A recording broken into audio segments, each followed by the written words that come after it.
Hey, what's up guys? Today we're going to install the Keys Motorsports carbon fiber overlay for the shark fin or shark tail, whatever you want to call it.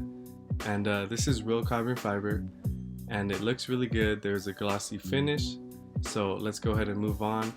But first we are going to need some alcohol and a microfiber towel.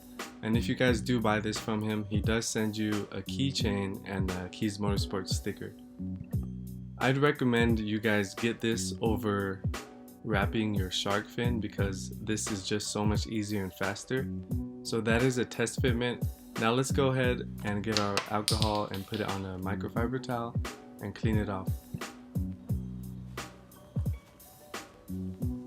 Now that it is clean, go ahead and peel off the taping to reveal the sticky side and just go ahead and put it on. I'm sure Brian from Keys Motorsports would love for you to hold it for 25 to 30 seconds, but it doesn't matter to me. I have a lot of carbon fiber on my car, and if you guys would like to see more of that, then go ahead and hit that like button and subscribe, and I'll catch you in the next video. Thanks for watching.